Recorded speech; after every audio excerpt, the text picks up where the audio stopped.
আজকে আমি দেখাবো একদমই কপিরাইট ফ্রি ক্যাপকাটের টেমপ্লেটগুলো কিভাবে ব্যবহার করবেন, তাও আবার কোনো ওয়াটারমার্ক ছাড়াই ডাউনলোড করবেন সেটাও দেখিয়ে দিব। তো প্রথমে আমি ক্যাপকাটে চলে গেলাম, তারপর আমি এখান থেকে টেমপ্লেট অপশনে যাব। এখানে আপনি যে ধরনের টেমপ্লেট নিতে চান সেটা লিখে দিতে পারেন। আমি এখানে গুড মর্নিং টেমপ্লেট লিখে দিলাম, তারপর দেখেন অনেকগুলো টেমপ্লেট এখানে শো করবে। আসলে এখান থেকে যেই বিষয়গুলো খেয়াল রাখতে হবে সেটা হচ্ছে মিউজিক যদি দেন তাহলে অবশ্যই কপিরাইট আসবে, আর যদি এই টেমপ্লেটগুলো ব্যবহার করেন তাহলে কোনো কপিরাইট আসবে না, কারণ এটা শুধু সাউন্ড ইফেক্ট মাত্র, এগুলোতে কপিরাইট আসে না। আর যদি আপনি পপুলার কোনো গান ইউজ করে থাকেন সেক্ষেত্রে কপিরাইট আসবে।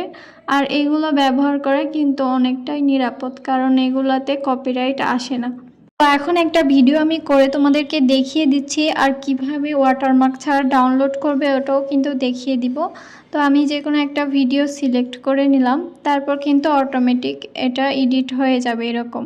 তারপর জাস্ট এক্সপোর্ট করে নিব, কিন্তু এভাবে যদি আমি এক্সপোর্ট করে নিই তাহলে কিন্তু এই ক্যাপকাটের লোগোটা কখনোই যাবে না, এটা সহই ডাউনলোড হয়ে যায়। এখন যদি এখান থেকে আমি এক্সপোর্ট করে নিই তাহলে কিন্তু একটু অ্যাড আসবে, এটা একটু কেটে দিবে অ্যাড আসার পর। তারপর কিন্তু ডাইরেক্ট যদি আমি এক্সপোর্ট করে নিই তাহলে এটা গ্যালারিতে চলে যাবে।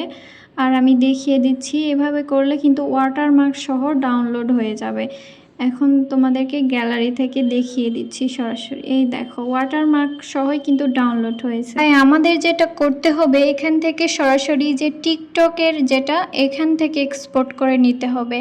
এখন যদি এটাতে করি তাহলে কিন্তু ডাইরেক্ট আমাদেরকে আবার টিকটকে নিয়ে যাবে, কিন্তু আমরা টিকটকে ভিডিওটা আপলোড করব না, জাস্ট এখান থেকে বের হয়ে আসবো। এটা কিন্তু গ্যালারিতে চলে গেছে। তারপর আমি সরাসরি দেখিয়ে দিচ্ছি, এই দেখো গ্যালারিতে চলে এসেছে, আর কিন্তু টিকটকে আপলোডও করতে হয়নি। এভাবে কিন্তু সরাসরি গ্যালারিতে চলে আসবে আর কোনো রকম ওয়াটারমার্ক ছাড়াই। আশা করছি ভিডিওটা তোমাদের উপকারে আসবে। আজকের ভিডিও এখানে শেষ করছি, সবাই ভালো থাকো, আল্লাহ হাফেজ।